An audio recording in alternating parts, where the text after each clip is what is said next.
The cold wind howled through the narrow streets of Evergreen Falls, Colorado, carrying the crisp promise of an approaching winter. The bustling town, known for its postcard-perfect charm, had quieted for the evening. Streetlights cast soft golden halos over the sidewalks, where a few late-night wanderers hurried home to escape the chill. Among them was Michael Harris, a 32-year-old hardware store employee who trudged along the pavement, his hands buried deep in the pockets of his weathered jacket. Michael's face was pale, a mix of exhaustion and the biting cold. His mind churned with worries, mounting bills, his mother's ailing health, and his younger brother Ryan's high school struggles. It had been 2 years since Michael had lost Sarah, his wife, to a sudden illness. Her absence left a void in his life that no amount of work or solitude could fill. These days, he carried the weight of keeping his small family afloat, with no time to dream of a brighter future. As he walked past the edge of Maplewood Park, the soft crunch of leaves under his boots was interrupted by a faint, muffled sound. Michael stopped in his tracks, his breath visible in the icy air. He strained to listen. The sound came again, a quiet, desperate cry from the darkness of an alley just ahead. "Hello!" Michael called out, his voice cautious but firm as he stepped toward the shadows. The dim light from a nearby street lamp barely reached the entrance of the alley, and his heartbeat quickened as he ventured inside. At first, the shadows seemed empty. Then, as his eyes adjusted, Michael spotted a small figure huddled against the cold brick wall. The figure, a boy no older than 10, wore clothes that were torn and grimy. His knees were drawn up to his chest, and he clutched a frayed backpack as if it were the only thing he owned. The boy's thin frame trembled in the cold, his cheeks smudged with dirt and streaked with dried tears. Michael's heart ached at the sight. Without hesitation, he crouched down to the boy's level. "Hey there," he said gently, his voice soft with concern. "What are you doing out here? Are you hurt?" The boy flinched at the sound of Michael's voice, his wide, fearful eyes meeting Michael's. I'm lost," the boy stammered, his voice barely above a whisper. "I can't find my mom." Michael felt his chest tighten. "You're safe now," he said, shrugging off his jacket and wrapping it around the boy's trembling shoulders. "Let's get you warm, and then we'll figure out what to do." "Okay." The boy nodded hesitantly, his small hands gripping the edges of the oversized jacket. I was at the park," he murmured as Michael helped him to his feet. "She told me to wait there, but she didn't come back." Michael's brow furrowed as he led the boy out of the alley and onto the quiet street. The boy's fear was palpable, and Michael didn't want to press him for more details just yet. Instead, he focused on getting him to safety. The two walked in silence, their footsteps echoing softly on the pavement. Michael's small apartment was only a few blocks away, and as they approached, he glanced down at the boy, who still clung tightly to the frayed backpack. Inside the apartment, Michael turned on the heater and guided the boy to the worn sofa in the living room. "Wait here," he said, heading to the kitchen. He rummaged through the pantry and found a can of soup, quickly heating it on the stove. Minutes later, he placed a steaming bowl on the coffee table in front of the boy. "Here you go," Michael said. "It's not much, but it'll warm you up." The boy hesitated before taking the bowl, his hands trembling slightly as he brought it to his lips. He ate slowly, his eyes darting around the room as if he were still unsure of his surroundings. Michael watched him quietly, giving him space. "What's your name?" Michael asked after a while, his tone gentle. "Logan," the boy replied, his voice soft. "All right, Logan," Michael said with a small smile. "I'm Michael. Do you remember where you last saw your mom?" Logan nodded, setting the bowl down. "At the park," he said again, his voice tinged with sadness. "She said she'd come back, but she didn't." Michael's heart sank. There was more to the story. He could feel it, but he didn't want to push Logan for answers he wasn't ready to give. Instead, he focused on making the boy feel safe. "Okay," he said, "we'll figure this out. You can stay here tonight, and tomorrow we'll see what we can do." Logan's eyes flickered with a mixture of relief and uncertainty. He didn't say anything, but he nodded, pulling the jacket tighter around himself. That night, Michael gave Logan his bed, opting to sleep on the couch himself.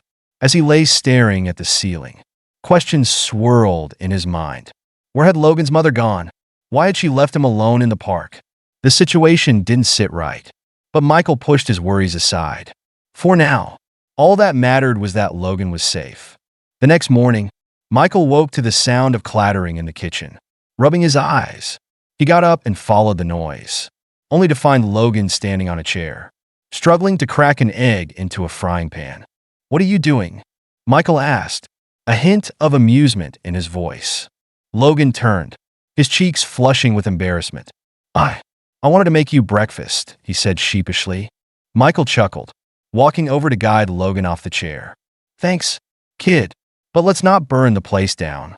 He showed Logan how to scramble eggs, the two of them working together to create a simple breakfast. As they ate, Michael watched Logan carefully. The boy was still guarded, but there was a spark of trust growing in his eyes. Michael decided to take the day off from work to focus on helping Logan.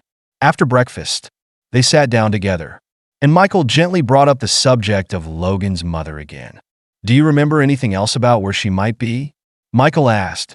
Logan shook his head, staring at his plate. "No," he mumbled. "She just told me to wait." Michael sighed, his heart heavy. He didn't know how long Logan had been left alone, but it was clear the boy had been through more than he was willing to say. Michael decided to reach out to the local police later that day, hoping they could help locate Logan's mother. In the meantime, he focused on making Logan feel safe and cared for.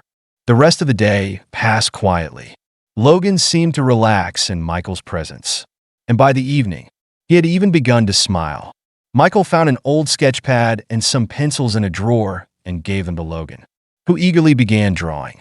Watching the boy, Michael felt a sense of purpose he hadn't felt in years. For the first time since Sarah's death, he felt like he was making a difference. As night fell, Michael tucked Logan into bed, promising himself that he would do everything in his power to help the boy. Whatever challenges lay ahead, he was determined to face them for Logan's sake. The next morning, Michael Harris woke up earlier than usual, his mind already buzzing with thoughts about Logan. The boy was still asleep in his bed, curled up beneath a blanket, his small frame barely making a dent in the mattress. Michael quietly brewed a pot of coffee, his hands gripping the mug as he leaned against the kitchen counter. He had no idea how to proceed, but he knew one thing for certain. He couldn't let Logan face this situation alone. When Logan finally stirred, Michael greeted him with a warm smile. "Morning, kid. Hope you slept okay." Logan nodded, rubbing his eyes. He still wore Michael's oversized jacket, refusing to part with it even inside the warm apartment. Michael made them a simple breakfast of scrambled eggs and toast, and they ate in silence, the tension between them softening with each shared meal. After breakfast, Michael decided it was time to take the next step. He dialed the local police department, explaining Logan's situation to an officer on the other end of the line.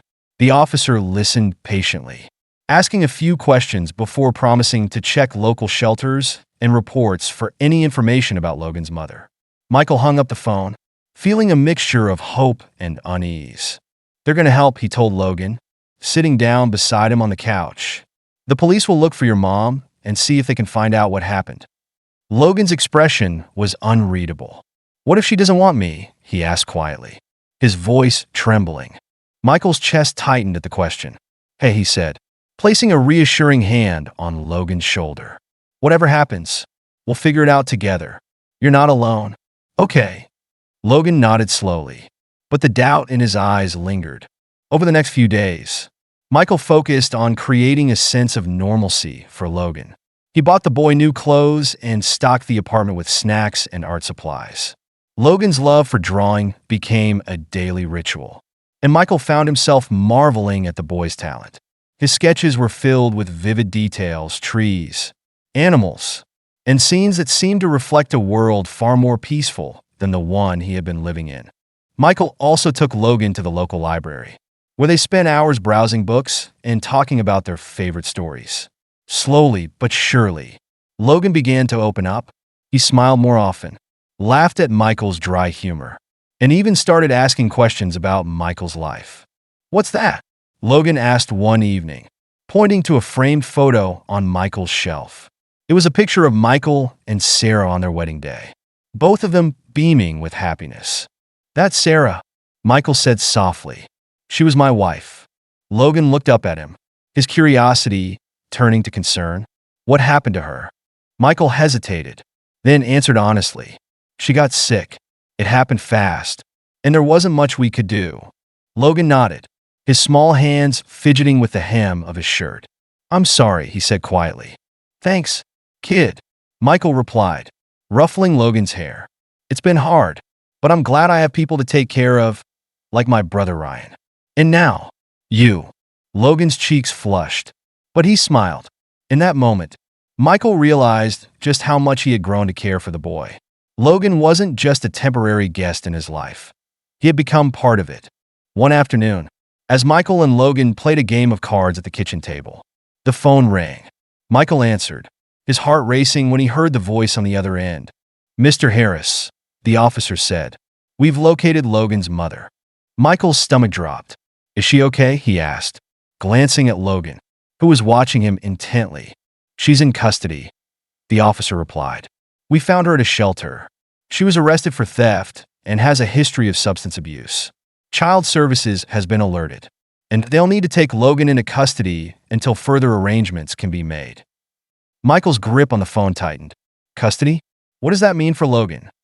It means he'll likely be placed in foster care while the situation with his mother is resolved, the officer explained.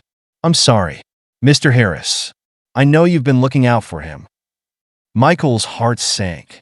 He thanked the officer and hung up, turning to Logan with a heavy heart. The boy looked up at him, his eyes wide with worry. What's wrong? Logan asked. Michael knelt down beside him, his voice steady but filled with emotion. Logan, the police found your mom, but things aren't good right now. They want to put you in foster care while they figure things out. Logan's face crumpled, and tears welled up in his eyes. No, he cried. I don't want to go. Please. Michael, don't let them take me. Michael pulled the boy into a tight hug, his own emotions threatening to overwhelm him. I won't let them. Logan, he promised. I'll fight for you. I'll do everything I can to make sure you stay with me. Determined to keep Logan safe, Michael made the decision to file for legal guardianship. The process was daunting, filled with paperwork, court hearings, and endless meetings with social workers. Michael knew the odds were stacked against him. He was a single man with limited income, and his small apartment was far from ideal for raising a child. But he refused to give up. His co-workers at the hardware store rallied behind him, writing letters of support and vouching for his character. Even his landlord, who had been threatening eviction over late rent payments, agreed to vouch for him after hearing about Logan. Logan, meanwhile, did his best to stay positive. He helped Michael around the apartment, drew pictures to cheer him up, and even started talking about what he wanted to be when he grew up. An artist, he said one evening, holding up a drawing of a treehouse. I want to make things that people will remember. You will, Logan, Michael said, smiling. You've got talent, kid. Despite Michael's efforts, the legal battle stretched on for weeks. Each court hearing left him feeling drained, but he refused to let Logan see his exhaustion. The boy's presence had given him a renewed sense of purpose, and he was determined to provide Logan with the stability he deserved. One cold morning in January, Michael received a call from the family court office. He answered with a mixture of hope and dread, bracing himself for the outcome. Mr. Harris, the voice on the line began. The court has reviewed your case and determined that you have the ability to provide a stable environment for Logan. You've been granted temporary custody. Michael's knees nearly buckled with relief. Thank you, he said, his voice shaking. Thank you so much. Hanging up the phone, Michael rushed into the living room, where Logan was sketching on the floor. Logan, he said, kneeling beside him. I have some good news. You're staying with me for good. Logan's eyes widened, his face breaking into a radiant smile. Really, he asked, his voice filled with hope. Really, Michael said, pulling him into a hug. We're a family now. The news of being granted custody filled Michael Harris and Logan with a renewed sense of hope. Their small apartment felt warmer now, not just because of the heater humming in the background, but because they had each found a family in one another. Over the next few weeks, Michael worked tirelessly to provide a stable life for Logan. He rearranged the living room to create a small art corner for the boy, complete with a second-hand desk, a lamp, and a new set of colored pencils. Logan flourished under Michael's care. His drawings became more vivid, filled with life and color. Every evening after dinner, Logan would proudly show Michael his latest sketches, from fantastical creatures to dreamlike landscapes. Michael encouraged his passion, praising his talent, and even saving up to enroll Logan in an art class at the local community center. Just as life began to settle, Michael received an unexpected call from the local police station. Logan's mother, who had been in custody, had requested to see her son. Michael's stomach churned at the thought.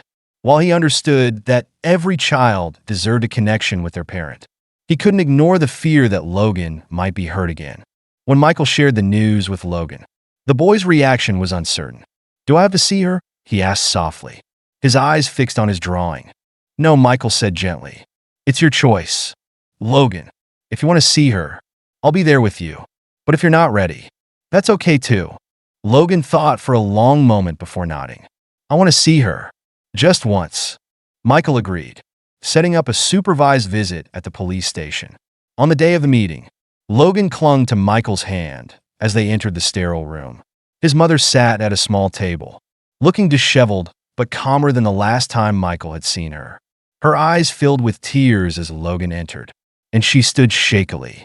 "Logan," she whispered, "I'm so sorry." Logan didn't move for a moment, his small hand tightening around Michael's. Slowly, he stepped forward.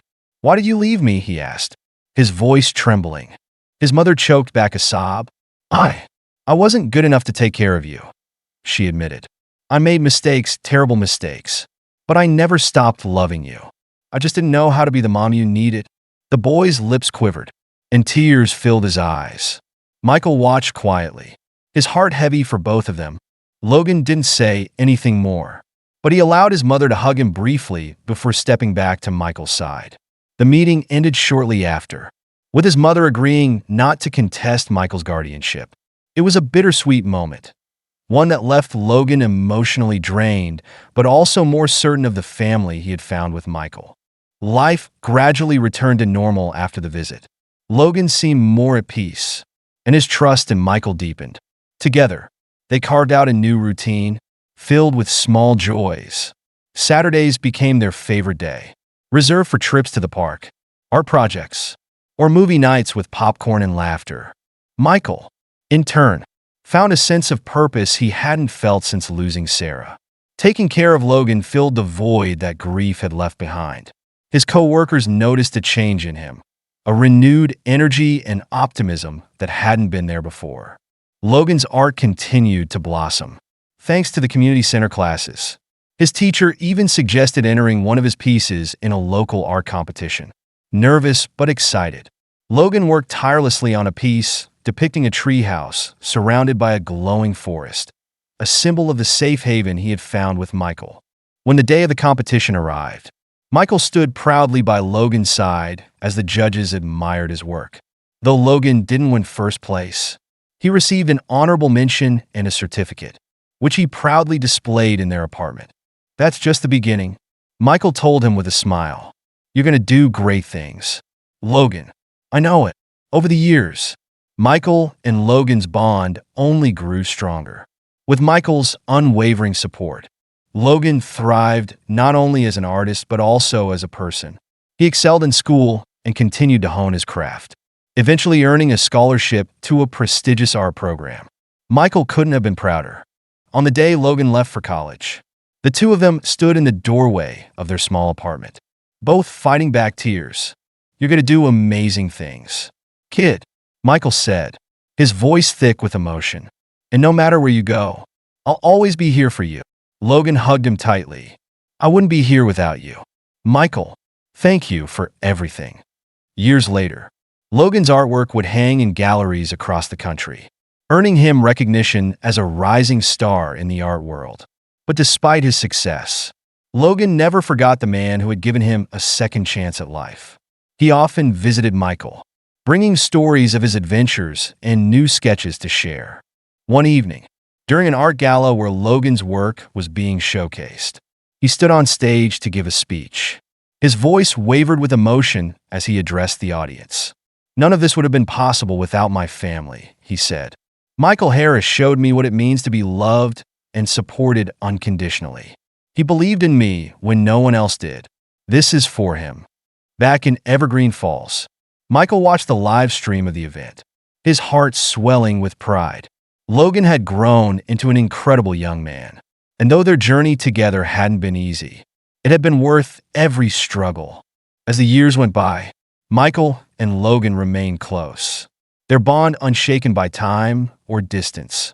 Together, they had rewritten the story of their lives, proving that family isn't just about blood, it's about love, trust, and the people who stand by you when it matters most.